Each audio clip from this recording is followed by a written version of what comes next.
All right, ladies and gentlemen, welcome back to a brand new edition of Pod by the Bay. I'm your host, Nathan Bond. Joined alongside me, Seth Varnadore, Robert Steeg. Guys, a lot to get into. Vanessa and I traveled to Tuscaloosa, Alabama, to see the South Florida Bulls face off against the number 4 team in the country, the Alabama Crimson Tide, at Nick Saban Field at Bryant-Denny Stadium. Quick thing, that stadium's awesome. Loved it. Great food, great press box, great atmosphere. That's college football. That's the cool part. Bad part, South Florida plays Alabama really, really close for 3.5 quarters, ends up losing 42-16 as head coach Alex Golesh said a couple times Saturday after the game. The bottom just fell out. We will get into that going forward, but you guys watched TV view. You guys weren't at the stadium, just watching. What did you feel watching? Was the game flow? What did you think USF did well, didn't do well? Basically for 3.5 quarters that kind of popped off to you guys through the TV screen instead of being there. And Steve, I'll start with you here. It was they showed what Golesh said in the pregame, that basically said just win your one-on-one matchups. You aren't facing the University of Alabama. You are facing the guy across from you.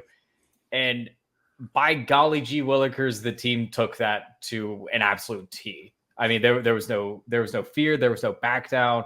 There were adjustments, and we'll probably talk about that. But there was a lot of individual battles won by USF throughout the night, offensively, defensively, and I think, despite what the score says, 42-16 is pretty lopsided if we're being completely honest. 3 touchdowns that happened within the last 5 minutes definitely tilted that into a normal Alabama versus Group of 5 game, and it's not going to tell the full story because for 3.5 quarters.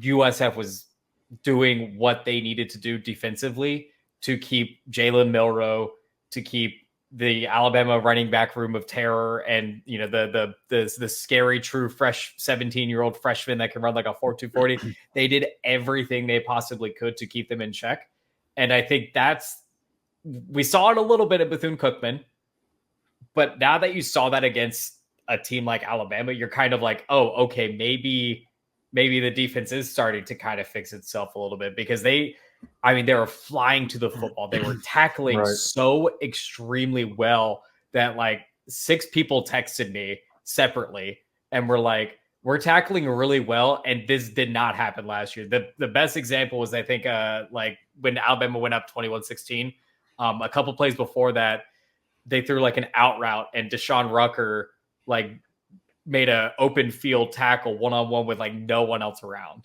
And if that happened last year, just a one-on-one out route like that, I mean, it's 6. I mean, the guy was like 12 yards from the end zone, but he was going to score last year. So it's a pleasant sign to see that some of the minor details are starting to fix themselves defensively. And offensively, Alabama did what they did defensively to get you off your rhythm, made Byron Brown into basically a one-trick pony, an effective one-trick pony, but a one-trick pony. And you're not going to win a game against a team like that with a one-trick pony. You might be able to do that against a conference opponent where Byron Brown can kind of will your existence into winning a game. But, when they're taking away every single read for him, and it's basically open season on a sophomore quarterback at a hostile SEC environment, the lights got a little bright, it seemed. Yeah. Seth, what about you? Yeah, no, I mean, the biggest takeaway for me, I think, was just the defensive performance. This is a much better Alabama offense than the one they played last year. Last year was more a function of Alabama just not being able to throw the ball at all. This offense is much better, and you have the quarterback run threat. So, I mean, the defense was really spectacular for most of the game, and that's something that, I was thinking back to last year a little bit, and the defense played really well, because I think a lot of people now, the thought is, well, the defense played well against Alabama last year and then was pretty bad for a lot of the season after that. But if you look back, they were not great against FAMU in the first game last year. They were okay, but they weren't great. But you've come out this year and were really good on defense in game one, and then really good on defense. I mean, it's literally, it's not to be too punny here, but like the dam broke finally, and the tide came rushing in, right? Like it's you kind of held them at bay for a while, and you couldn't get enough from the offense to kind of give, because you knew it was going to happen. They have the ball that many times. They've got dudes all over the place. They got a really good coaching staff. They're going to figure some things out and put you in some tough situations. But I thought the defense played really well, really took it to Alabama for most of the game. And then offensively, it's just, I think the plan, obviously you got to, when you get in the red zone, you've got to score touchdowns in these type of games to wins. Anytime any field goal kick in the red zone is a win for the defense. And I think that their plan was probably, hey, let's hit some explosives. And that's something we've been talking about kind of when everyone would say, how do you beat Alabama? How could you beat Alabama? Because we've been pretty adamant we didn't think they would. And we didn't think it would be particularly close. But when people said, how would you beat Alabama? It was cause a bunch of turnovers and hit hit explosives on offense, which they did not. They didn't. And if you hit a couple of those explosive plays, which you got open, well, now you got a lead going into the fourth quarter, and maybe Alabama puckers up a little bit. It's different when it's a tough game, but you're constantly in the lead than if you're 10 points behind or something. If you hit some of those shots, the game is obviously different. But you had your opportunities, and against a really good team, the margins are super thin, and you've got to make those plays when you get the chances. And I think Golesh said today, those deep balls, they consider those like 75%. We got to complete those 75, 80%.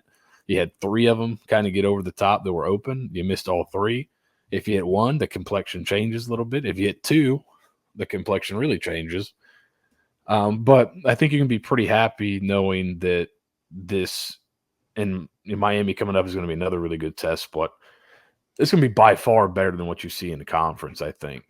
In terms of physically. So you were able to kind of physically stand up to the challenge defensively. And I think if you can get, obviously not the exact same effort, but a similar effort against some of the offenses you'll play in conference, you should have a really good season, because I don't think you'll see the offense play this bad very often. Byron Brown, bad week for us to go out on the Byron Brown might be the best quarterback in the state of Florida limb.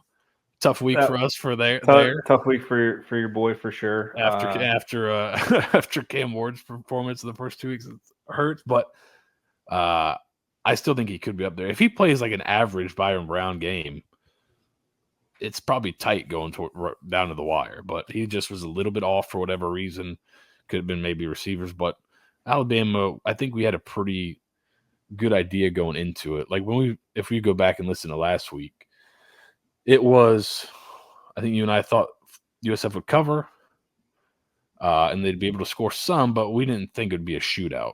No. Like I think the implied line was like 43-17, and we thought they would be able to cover, so it'd be a little bit better. But they ended up scoring, just about what the implied line said they would score. So, and if they convert in the red zone, even better. So I think you can mostly take positives out of here, and you feel like if you played your best on offense, you would have given them a real game at the end. So so the things that kind of stand out to me, the 2 for 20 on 3rd and 4th down absolutely kill you. Obviously those last 2 4th downs are inconsequential to the outcome because the game had been essentially already decided. By that time they even attempted a 4th down. The settling for 3 field goals in the red zone, absolutely killer. Golesh talked about it on Tuesday during Tuesday's press conference about how it gets a little bit tighter, harder to throw. He said on Saturday he didn't want to throw near the goal line against the Crimson Tide, and that also hamstrings you and handcuffs you in what you can and can't do. There was only 3 times where they attempted a deep shot downfield, 0 for 3, all in the first quarter, I believe. 2 back-to-backs and then another one to Michael Brown-Stevens. That you hit one of those, it's a different ball game. Like Jaquan Smith was open. Michael Brown-Stevens was so wide open. You hit those, it is a completely different complexion of the game. Because USF punts on that possession where they go first down, second down, deep shots, and you're missing by mere feet on explosives. And for how well the defense played, Alabama was able to hit a couple of the deep shots to kind of keep their offensive rhythm intact as much as they could. Defense did a phenomenal job. I think they had 6 tackles for loss. I think 3 sacks. Jason Vaughn had a sack. I think he had a sack and a half. Quan Banks had a sack and a half. They were flying around, which is what you want to see. That, Steve, like you said, that's the big takeaway. The defense seems like they may have turned a corner. They played really well. Deshaun Rucker is a freaking dude. Best player on the field. All the transfers have come Brent Austin played really well, right away. We told you guys early in fall camp, they love that dude, and he is a clear-cut starter. I think Tavin Ward's found his home at safety. Quan Banks has been great. Augustine's been good. And then when Hawthorne, a lot of the transfers have played really well. When they said that they hit on their transfers, so far 2 games. Yeah. For 2 games, it seems like they have. And Petway, I thought, played really well as well. Stepping in. Just think, the defense played that well. No Schuler, and the first game, no Amaris Brown, and didn't really miss a beat. Played awesome. Yeah. I think we've gone long enough. It needs to be talked about. The score. With 6:45 left in the fourth quarter, South Florida Bulls are at the Alabama 4-yard line. It is 4th and goal. Game seemed like the game dictated. You hadn't done anything in the second half outside of a short field missed field goal. I think you got a touchdown in the second half on another short field fumble recovery. You have no idea the next time you're going to be back down in the red zone. And as the game played out, we found out never. That just wasn't going to happen again. Alex Golesh instead opts for the field goal to make it 21-16. I know we've made jokes about his response to my question about maybe this was why there was such a letdown, not trying to go for it. You listen to the game broadcast, Jesse Palmer said the exact same thing, that nobody thought you'd be this close. Gives your guys confidence that you trust in them to go do it. ESPN reporter Jenna Lane was also saying the same thing. Why aren't you going for it? Fox Sports' Greg Allman asking the same questions. Just baffles the mind why you're not going for it on 4th and goal. Cut to Golesh saying he didn't want to throw the ball down in the red zone, down near the goal line. 3 straight runs, and on 1st, 2nd, and 3rd down, and you're led to this predicament, right? So USF gets down there with the help of some outside zone runs, a targeting penalty, a very timely catch by Michael Brown-Stevens, right? So those things are working. The targeting penalty, I think, was maybe the thing that helped kind of kickstart this offense and kind of get going. They were around midfield when that happened. You get a nice Naquan Wright run, and then they never attempt an outside run the rest of the series. And I just wanted to quickly give some numbers, a little tidbit. We'll go deeper into the Ponderosa on this, but when they rushed to the right end, they were averaging 7 yards per carry. When they rushed left end, so this is outside the tight ends, is what we're calling left end, right end. They averaged 9 yards a carry on 5 attempts. Left tackle, which is basically between the tight end and the left tackle, averaging 15.5 yards. In the middle, barely anything. And you saw that happen on first, second, and third down. I think this is probably the most negative I've been about Alex Golesh. I think it was the wrong decision. I think he played a little scared, and he was playing not to lose, and it bit him in the butt. And I don't know I don't get the thought process of saying it's a 2-possession game when it really is a 1-score game. I don't understand that.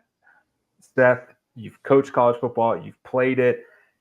Is there a way for you to help me understand what that thought process was? Because I just do not understand it. I mean, I could try to rationally, like, I could try to give you. I'll play devil's advocate. Not that I necessarily agree, but okay. So devil's advocate would be defense is playing really well. I think if you put him on truth serum, he's thinking we're not going to convert on 4th down. We've got nothing down here in the red zone. Like, they can lock us up and play man. We can't really get a push in the run game if they load the box. So I think my guess would be the thought was, I don't want to cap off this drive with nothing. That'll be a bigger letdown mentally. If we have a drive, a chance to get in the game, and we come out with nothing, then that would hurt mentally even more than the field goal. And you heard him today talking about the red zone, that it's a lot harder to throw down there. It's compressed space.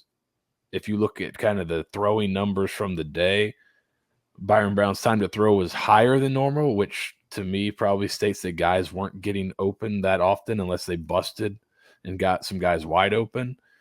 So the thought may have been, hey, man, we got nothing for them. We got down here. We got to take our medicine, kick a field goal. If our defense keeps playing well, next time we'll have a chance to get down here. And if we score a touchdown next time, we've got the lead. But yeah, that's the rationale to me, because I thought earlier in the game it was a little early, but when you're an underdog, to me, anytime you have chances to tie the game, you take them.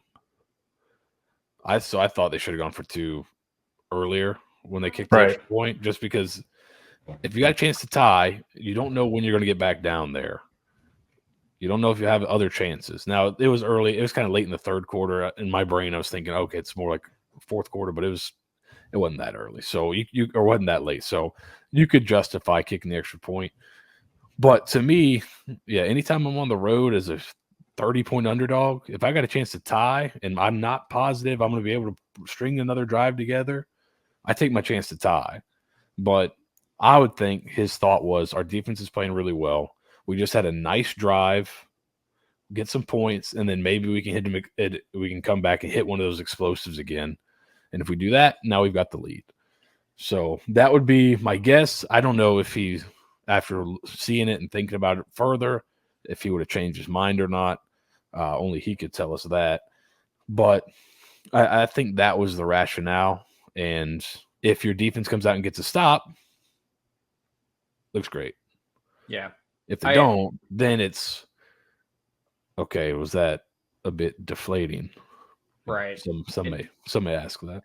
And I make a joke about this, but I'm actually kind of serious whenever I say this. Like I understand play calling is an art form, and there's a lot of factors that go into it. There's all 22 players on the field plus everything else that's going on. And when I say that the reason why it was a bad decision was because it didn't work and it was a bad decision. That's with anything, really. Like if they went for it and got it, and then Alabama did what they did anyways, then it's a whatever kind of situation. Yeah, you might be giving your players some confidence, but confidence can only, make up for so much adrenaline when they had been on the field so much and so they were getting literally deflated drive after drive. And to say it doesn't matter is kind of putting it lightly, but also kind of giving the reality of the situation. ultimately Alabama did what they needed to do, regardless if they started that next drive at the 25 or the 4-yard line. You could tell the defense was up against the wall at that point. And so to take the points, while it seemed like it was the coward's way out, and I've been on record saying it, I didn't like the field goal. I can understand why he did it, because if by some grace of God you were able to make another stop, you're now that much closer to taking that crucial lead rather than a tie, in which if you have to go into overtime against Alabama, I almost can guarantee you USF was not going to score a touchdown. And so, the analytics were probably screaming at him one way and his gut was screaming at him the other way, because if I know anything about this guy, it's go, go, go, go for it, go for it, go for it. For him to kind of sit there and think in his own head, okay, no, we're not going to go for it. There must have been a really, pardon my French, and you can censor this, Vito, there must have been a really fucking good reason why he didn't go for it. Yeah, I think he didn't go for it because he didn't think he'd get it. And he wanted to come out. He wanted to come out with something, but you can't come out in the game and at the end of the game is like, talk about tearing away confidence. Yeah, I thought we had no chance of converting fourth down. So absolutely no shot. We never even got to our third and shorts. Why would we think we would get to them now? That's why I think that may be the reality. Like, nice long drive. Let's get something positive out of it. We're still in this game. Or then it goes to crap. So yeah, that's my guess. But it's tough. Anytime, like I said, anytime you have a chance to tie it up on the road as a 30-point underdog, I think you just got to take your shots. Yeah, and that's kind of my rationale. Like, you didn't really move the ball at all. Yeah. Like, at all. This was your first pretty sustained long drive since the opening kickoff. You got the touchdown off a short field because of a fumble. 8-play, 71-yard drive.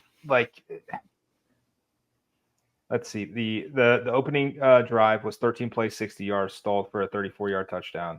9 plays, 50 yards, stalled in the second quarter, and then 539, and then 870. And there were some horrific 3-and-outs. There was, let me take a look, 7 3-and-outs for USF. But from the touchdown to the field goal, they went 3 plays, -10 yards, 4 plays, 3 yards, 3 plays, 9 yards, and then the field goal, and then turnover on downs, game over. It wasn't pretty offensively, and when it's not that pretty, you've got to think, all right, if I don't get down here again, I can live with at least I went for it. Because, lose by 8, lose by 19, or whatever the difference is, it's still a loss, right? Yeah. But I don't know. I would have emptied the clip on this game. There, there were some players last year in the bowl game that said, hey, I thought we were going to empty the clip against Alabama. Leave no stone unturned. The interesting thing, and this is probably a positive to this team this season, they didn't dip into their trick plays, right? And this is kind of gimmick plays against top-ranked teams. That's just a foregone conclusion at this point, right? When you're the inferior team, there's always going to be a trick play. And Alex Golesh and the staff seemed, and for 3.5 quarters, they were right that they could just compete straight up against this team. There's some turnover luck. Fumbles are weird. The one that was recovered on the sideline could have easily bounced just straight out of bounds. One of those things. Nico Grammatica recovering a fumble because the guy ran into his own player and it popped out. There's some turnover luck. Jalen Milroe just dropping the snap because it hit him so high in the forearms. There's turnover luck, being able to bounce on the ball, being in the right position at the right time. That leads to it. But to get only 7 points off the 3 turnovers when you're +3 and only getting 7 points, that's a killer. Not being able to move the ball after the turnover to start the second half, that's brutal. There's a lot of plays that lost USF the game, and it wasn't just one single decision. I know this is a little bit of coach speak from me here. However, that's the glaring one. You had all eyes on you, ESPN, under the lights at Tuscaloosa, and couldn't close the deal. If I told you before the game USF outrushes Alabama, what odds would you give me on that before the game? I probably not. plus 900. Yeah, like it's you go in. It's just I mean, I think a lot of the offensive stuff is now Alabama's got some good players, but I mean, really good players. They're going to be really good defense, I think. But Byram just didn't play super clean, super sharp. I mean, he played pretty clean, but he wasn't as sharp as we've seen him before. No. And if he was a little sharper, the game's a little different because you did generate some, and it may be like, hey, we can't come back to these shots because we don't want to get off the field so quick. Like that. There are all these things. There's a lot of calculus that goes into calling plays, like situationally, right? How much do you rely on? And that's that's always, I think, the tough thing, especially on the field goal call there. Like we've seen in the past that when USF's defense have been terrible, and they're playing good for like a quarter and a half, and you're like, can you trust can you really trust your defense after what you've seen all year, how bad they are? Right. Like, can you be like, well, defense was playing well. It's like, you got to know they're going to let up. But I mean, last week, most of this game, you're like, the defense is playing awesome. Alabama hasn't really had a ton of anything. So feeling like, all right, I can go out and we'll kick it. I'll trust the defense to get a stop again because they've been playing so great. I think it's a little more excusable than in the past, but still, like I said, if you got a chance to tie as a 30-point underdog, it's tough not to take it. But I think the calculus was, I don't know if they thought they could get it, so they want to get something out of it. They made a mention about how those early shots could have shifted the tide of the game, but also because they took those shots, Byram could not get in rhythm at all. And I mean, everyone and their mother was saying it. I mean, it's just, that's the reality of the situation. You took a gamble with those first 3 shots that you took to say, okay, maybe we can pop one here. Byram got a little too strong in the offseason. And then unfortunately what you ended up doing was you hamstrung him into not being confident for the rest of the night throwing the ball. I mean, he was off throwing most of the evening, even the short and intermediate passes. So, I mean, you took a few gambles where you could strategically, and didn't work. Yeah. He was 11 of 30 on non-screen passes. Yeah, not ideal. And I guess the good thing going into the rest of the season, maybe outside of Miami and possibly Tulane, is like you're not going up against corners that good, like at all. No. And 3 times in the first quarter, a wide receiver got behind their man and you just missed the throw. That's like a positive. They didn't go back to it, which is interesting. There was only 3 pass attempts over 20 yards for the Bulls, and they missed all 3 early in the game. I think we'll see more of that. And Seth, as you mentioned, he wants to hit on like 70% of those, right? So like those are. What do you think they worked on in practice today? The last 6 minutes of a game. Yeah, not turtling 6 minutes of the game inside and the 4 deep shots. I mean, God, that like it kept him up at night. It kept me up, and it's so stupid. Like I love this stupid freaking team so much, and it's so annoying. I know who doesn't love this team. Every Alabama fan. Oh my God. They think this USF is Alabama's boogeyman now. Is what's interesting twist of fate. I think I saw it might have been Ryan Nanny or Jason Kirk or someone of that ilk that said USF back-to-back seasons has played Alabama better than half of the SEC. Yeah. And it's like, yeah. And I think a lot of Alabama fans were shocked to find out there's another game on the docket. That's what everyone's like. Finally, we're rid of them. Not just yet. Like no, Not so fast, my friend. Yeah. We were at a Whataburger after the game in Birmingham, and there were some Alabama fans waiting for the food, and I just kind of went up. I was like, "And do you hope that Alabama just buys out this 2026 game?" And they're like, "Oh my God, yes! I don't want to see this team ever again." Like,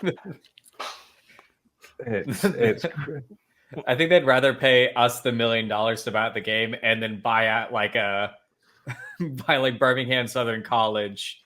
Just for getting someone else on the field. Yeah. Playing Alabama tougher than you played UAB. Well, the classic USF way. Interesting. Yeah, absolutely. Well, you know how USF gets up for games in September. That's just historical. But moving on to historical, it's been 20 years since the South Florida Bulls played the University of Southern Miss in a football game. Last time, 2004. It's going to happen again Saturday, 7 p.m. on ESPN Plus. The Bulls are 1-3 all time. They've never won in Hattiesburg, Mississippi. They have not scored 10 points in a game in Hattiesburg, Mississippi. I think that changes this week. Head coach Will Hall has gone through it. He was kind of one of the darling hires in the 2020 offseason, coming over from Tulane. And, man, it went sideways. The hilarity, and not in like the fun way, of the amount of injuries that this team has suffered over the last 4 years at various positions, including quarterback, where you had a linebacker play quarterback once, you had Frank Gore Jr. play quarterback because everybody else was hurt. That's what they've gone through during Will Hall's tenure. And it was a weird circumstance that they even had a search for a new head coach. Jay Hobson was there for 4 years, really effective. He left after one game in the 2020 season, I believe, or 2019 season, after 3 straight bowl game appearances. Bad times in Hattiesburg, mostly because, I mean, it is Hattiesburg, Mississippi. It's a shithole. And like I was asked if we were going to go cover the game in person. I said, I am never going to Hattiesburg, Mississippi. You couldn't pay me. And Brett Favre tried to pay me to go to Hattiesburg, and I still refused. Set up a volleyball facility. I mean, good Lord. The Mustard Buzzards are 1-1. They've played the 6 quarters of football. Their season opening loss to Kentucky was delayed by lightning, and then they played. They got the first half in where they were trailing 31-0, and then there was another delay. Both teams mutually agreed to call the game and that it was final, and then Will Hall said the quiet part out loud and said, well, we probably shouldn't have played, but we needed to check, so we played the game anyway. Which, when you're a lower level G5 school, that could make or break the season, because you got to play the game to get the check. Shout out Texas. We still need that $1.9 million from you. This team's down bad. And USF's 7-point favorite. They should win this. I think it's jumped way out from the initial 7. It was like 12 when I saw it. Yeah, it's moved way out. It jumped. It jumped on Sunday. It jumped to like 10 on Sunday. Yeah, it was like It was one of the hottest bet games. Yeah, they got hammered on Sunday when it came out. No shit. So interesting. So thinking about Southern Miss getting kind of pants by Kentucky. Did anybody watch Kentucky play South Carolina last week? They looked putrid. Yeah, they looked putrid.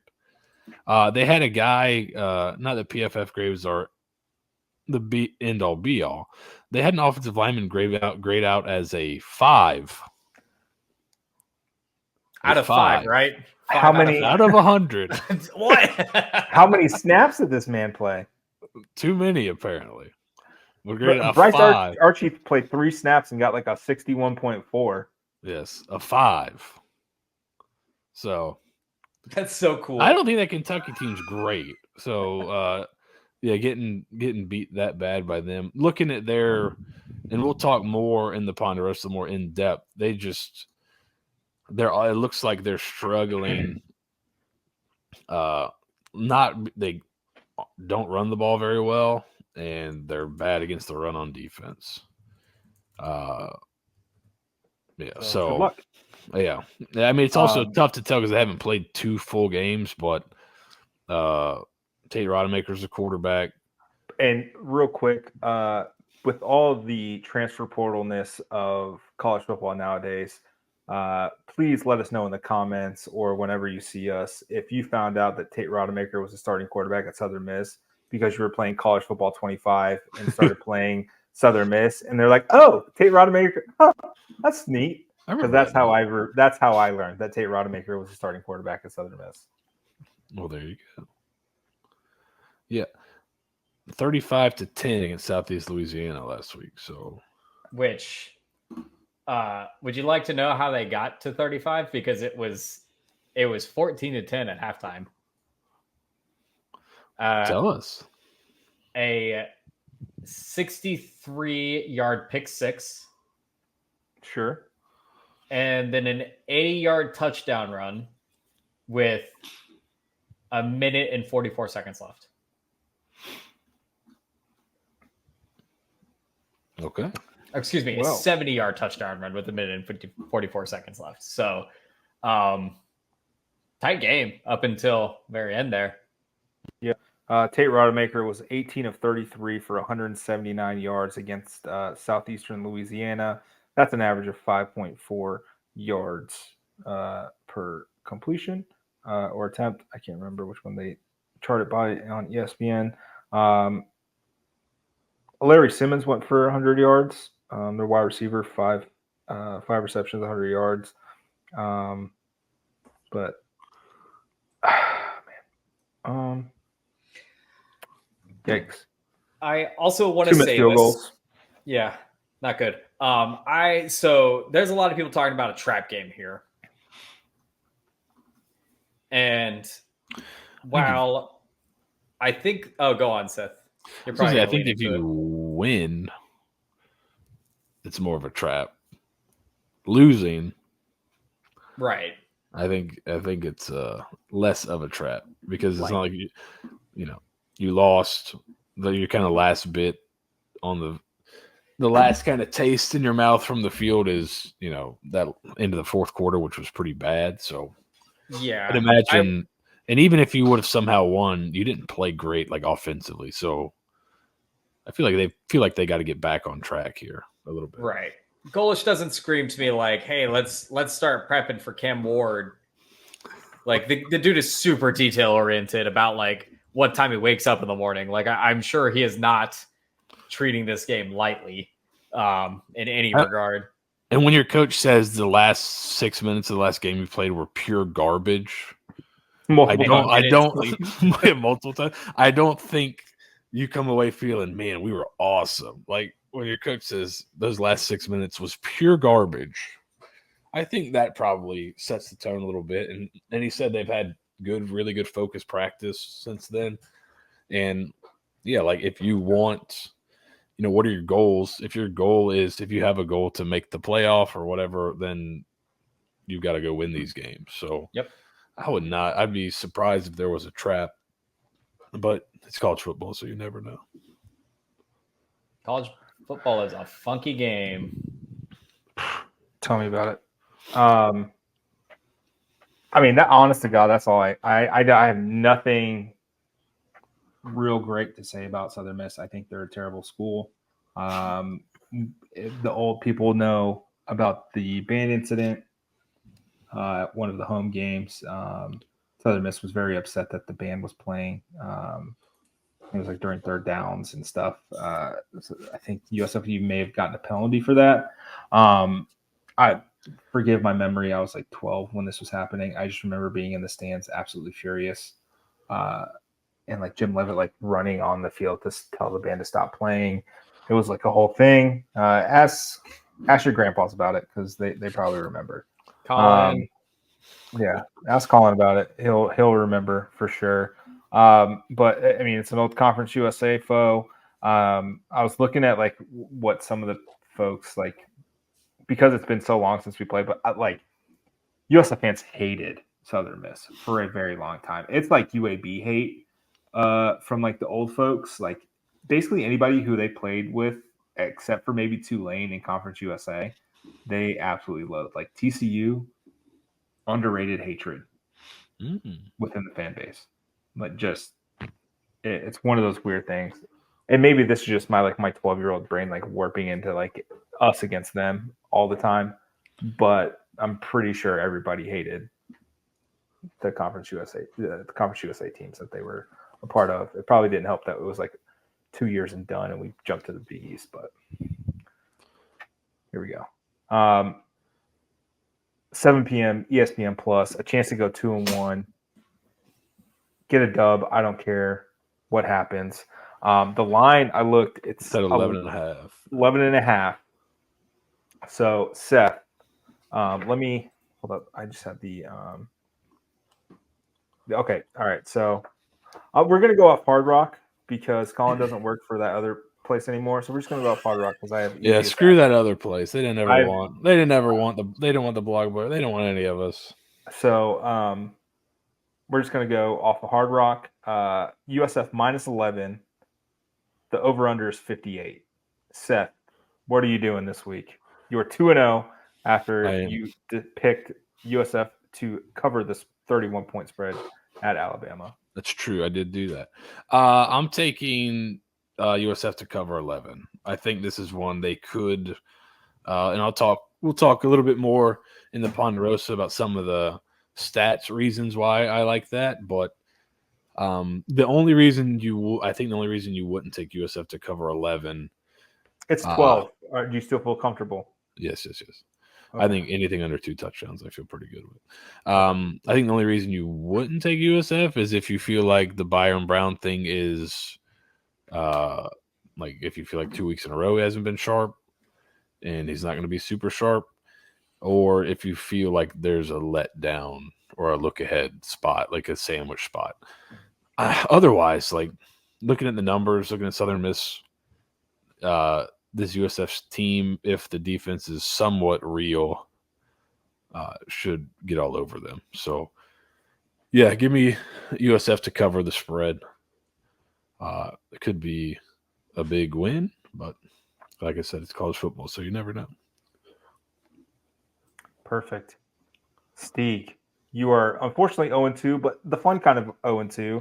You picked Bethune to cover 38.5, and they did not because USF beat them by more. And then you picked over 63.5 because you didn't think that Alabama and that USF would keep it as close as they did, which they did. So the game went under. So it's a respectable 0-2, but you're still a loser. So correct. Are you picking USF -12, or are you taking the over/under of 58? Unlike Alex Golesh, I believe in moral victories. So, in fact, no, I think we're gonna get a crappy backdoor cover here by Southern Miss. I think USF is gonna control. I think USF is gonna win. I think it's to the point where I think some of these guys might be a little sore, a little dinged up, especially having to go on the road to Alabama, come back home, practice, recover, and then go right back on the road over to Hattiesburg, Mississippi, where you have to take 17 different forms of transportation to get there. So, place. Yeah, not ideal. Not ideal to come off of this game from the Alabama game. So I think cheeky backdoor cover gives like USF like a 10-point win. Don't say cheeky and backdoor back to back like that. I'll go backdoor you want. I am going to pick USF -12. I think they blow them the F out. I trust that Alex Golesh is gonna get this team ready. He does not want to hear me second guess him ever again, and he's gonna make damn sure of it. It's not back-to-back weeks. Bulls by 30. Do they have any alt lines on Hard Rock? Let's see. Game specials. We've got highest scoring quarter. We've got first half spread. We got this quarter spread. What's the first half spread? First half spread, USF minus 6.5. So see. you could do Southern Miss to win the first half, and then second half winner, USF minus 290.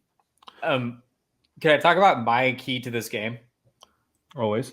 Byron Brown throwing a touchdown pass would be really nice. That'd be sick. So it has not happened this season. Which is fine. It's totally fine because you only played on 4 plays out of your playbook against Bethune-Cookman. Probably should have had a touchdown pass for being completely honest there. I tell you what's interesting. I tell you what's interesting is I'm looking at alternate spreads on the site which shall not be named. Mm-hmm. USF minus 20 is only plus 180. I don't know what that means. Explain that in layman's term because I still don't. You bet. Usually when you go alternate spreads, I feel like it'd be a lot higher. A little bit higher of a line. But the alt spread of USF winning is not high enough where it's like that profitable. USF by 13.5 is still minus 101. Like it's still, if you go USF by 14, you get plus 108. So it's at 11 and they got it 11.5. So it's 11.5 minus 110, but 13.5 is minus 101. So I don't know. It's just I thought you'd get a little bit more. The highest you can go is 23.5, and that's only plus 239. So I would not be betting there. But interesting. No, I thought it would be a little higher for the alternate spreads, but yes, because I think this could be one that if USF wins, it could be a blowout. I think so too. So I think they're going to move. I think there's points to be proven. Yes. But here we are. All right. Once again, thanks for tuning in. ESPN Plus, 7 p.m. You don't have to worry about the direct TV stuff. This week, I know there was a lot of issues with DirecTV and ESPN and this Disney company over the weekend, making it very difficult to watch said game. Don't have that issue this week. May have it next week if things haven't been resolved, but that's next week's problem. Be safe. Be nice. Make sure you never spend money in Hattiesburg, Mississippi. Go Bulls. Go to Biloxi. Go to the Margaritaville instead. Ooh. Go Bulls.